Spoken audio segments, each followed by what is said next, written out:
Got a Carr Rambler here. Owner says the reverb cuts in and out, has lost power. A couple things come to mind immediately. This power cable has been damaged, and that is unsafe. The inner conductors are not protected by the outer jacket. It's an IEC in this case. It's a high quality IEC, hospital grade. I'll show you the other end, which is, lovely. Let me get it to it. But I have sources for these, so I'll just get a new IEC for this. Temporarily, I'm going to plug in a regular IEC, which will be fine. And the other thing, which is immediately apparent, is that the 12AT7 reverb driver here. Let me power this on. Oh, it's got a 3-position on switch, a polarity switch. What a useless thing to have on a amp with a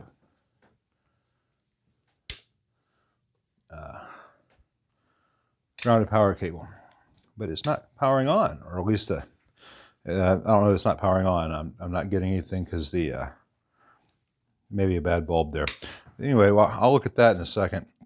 The other thing is that the 12AT7, let me get the camera set up on it. This 12AT7 right here is all discolored. It's gotten hot. That can happen. And has electroharmonics for V1 as well. I found that those are very problematic usually these days. We're going to start with the 12AT7 here. I've got an old RCA I'll put in here I know is good. I'm not going to send it home with it. I like having something that I know is good. First of all, let's see why the amp is not powering on. Oh, it's powering on now. Didn't have a bulb in the lamp. Take it out of standby. It wasn't powering on before because it was plugged. I had the whole thing plugged into my Variac, and I had the Variac switched off. So that's one layer of not powering on. The other issues, and the owner may have confused that, not powering on, the lamp has no bulb. I've got number 47s, that's no big deal. Let's put a guitar into it, see what it sounds like, and see how the my reverb tank sounds with this known good 12AT7. And then we'll see how its reverb tank and cable sound. I suspect the electroharmonics just died.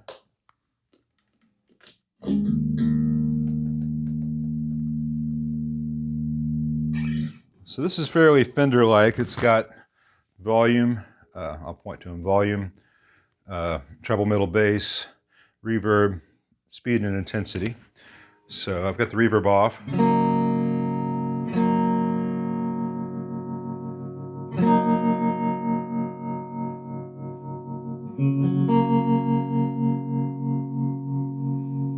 Tremolo works.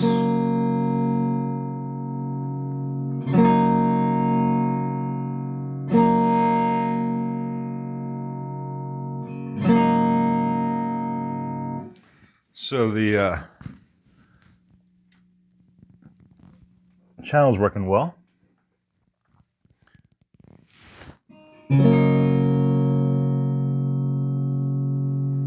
And let's see if the reverb's working now.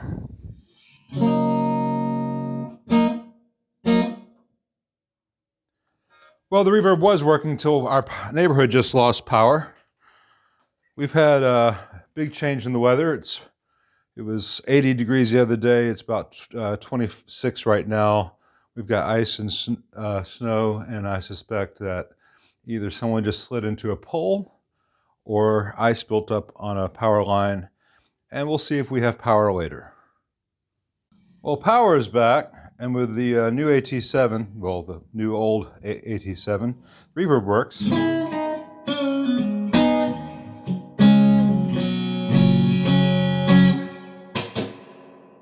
But it's got a weird little sound to it I'm not liking too much. Like it's got an oscillation, like not like a squeal in the amp sense, but like it's being LFO'd.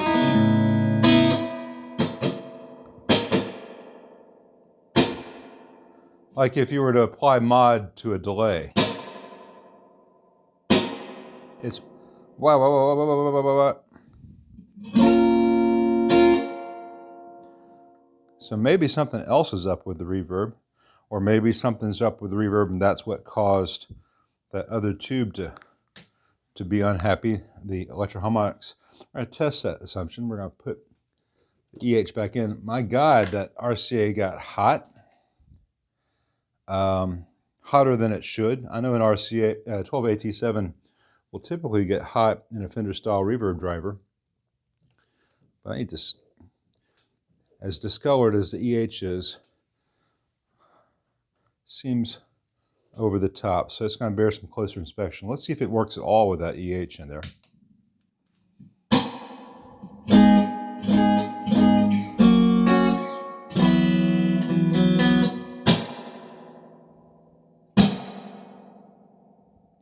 Yeah, it works, but it has that little mod stagger to it, like bop, bop, bop, bop, bop, bop. So since that EH87 already has some heat damage, I'm going to leave it in. It's weird sounds as I unplugged. Oh, the front input jack's loose as can be. I'm going to take a look around the wiring on the 12AT7 because it is not sounding healthy. And while I disagree with some of Carr's methodologies as far as service, and I don't like the little 1-watt screen grids they have on these 6L6s either, they generally do a fairly adequate Fender clone on the circuit, and something is amiss there. So let me see what it is. All right, I see the problem.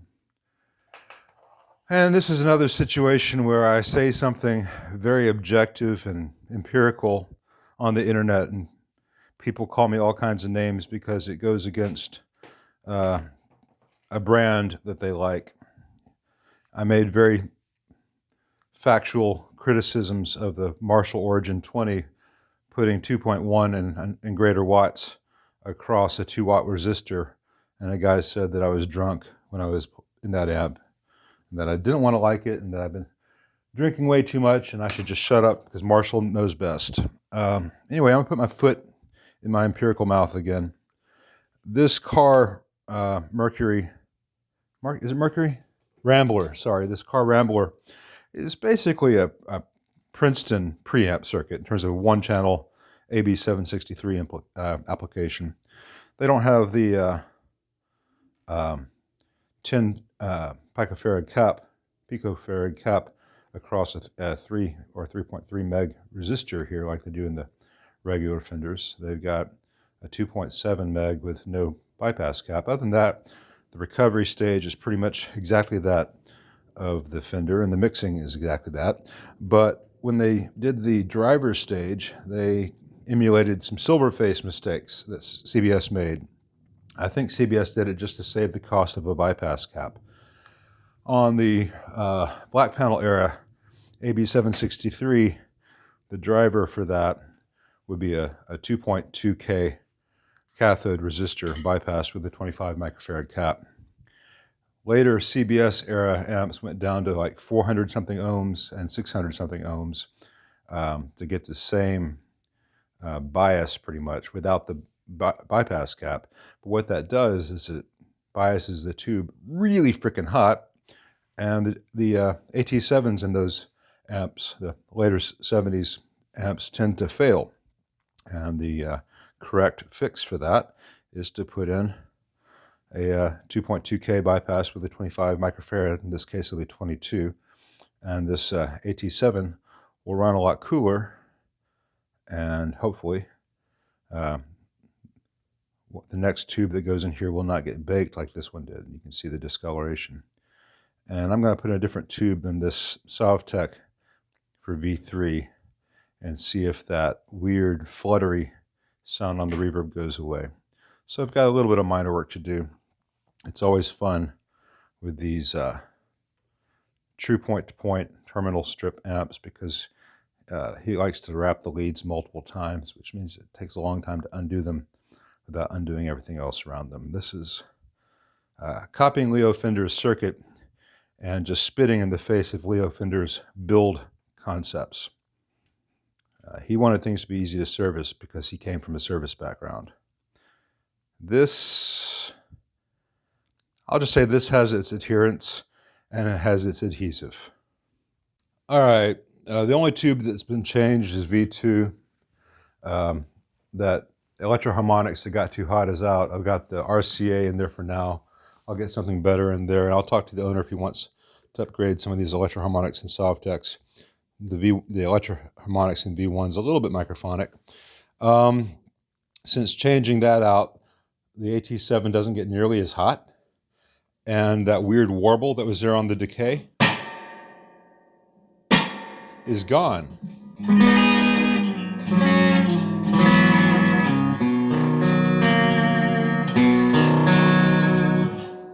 That grit, the output was up pretty high.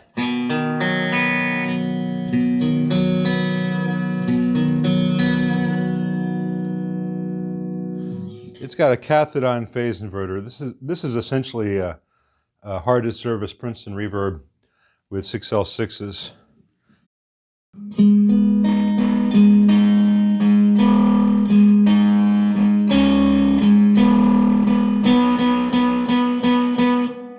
That can't be right. That's with the volume at like 10 o'clock. That should not be getting that yucky with Strat pickups.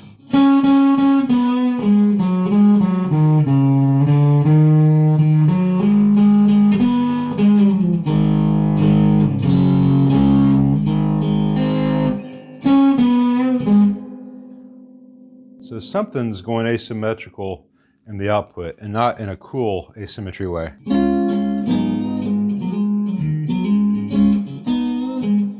Sounds okay clean. That reverb's still not as deep as I'd like, so I am going to try a different tube in V3 real fast.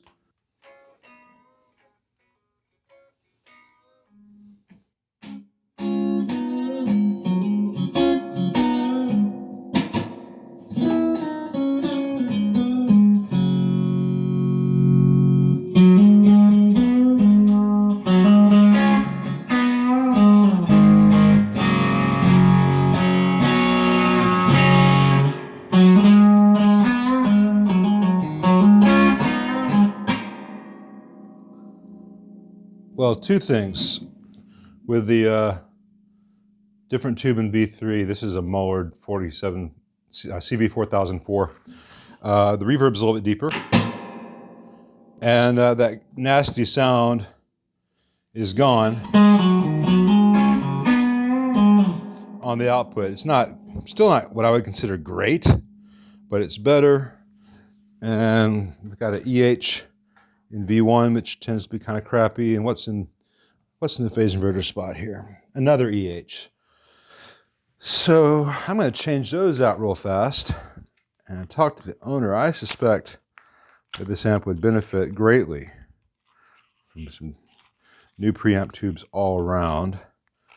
And, you know, at the price point of a Carr Rambler, I think 3 AX7s and an AT7 should be in the budget. All right, so I got Mullards for all the AX7s, and I got an old RCA for the AT. And I think the amp is sounding as good as it's possible for this amp to sound. There are subjective things and objective things. Objectively, that unbypassed low resistance cathode resistor on an AT7 is just a bad idea. And no tube will last with that current draw, and that resistor is prone to failure in the 70s Fenders that have it. So objectively, scientifically, putting the 2.2K with a 25 microfarad bypass, 22 in this case, is just better.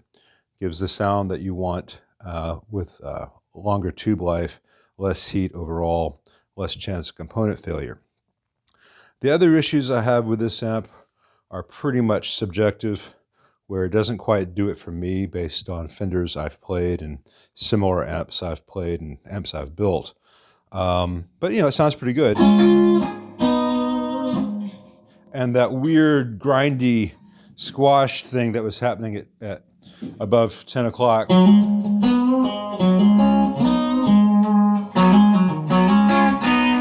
is gone. And now when the amp breaks up,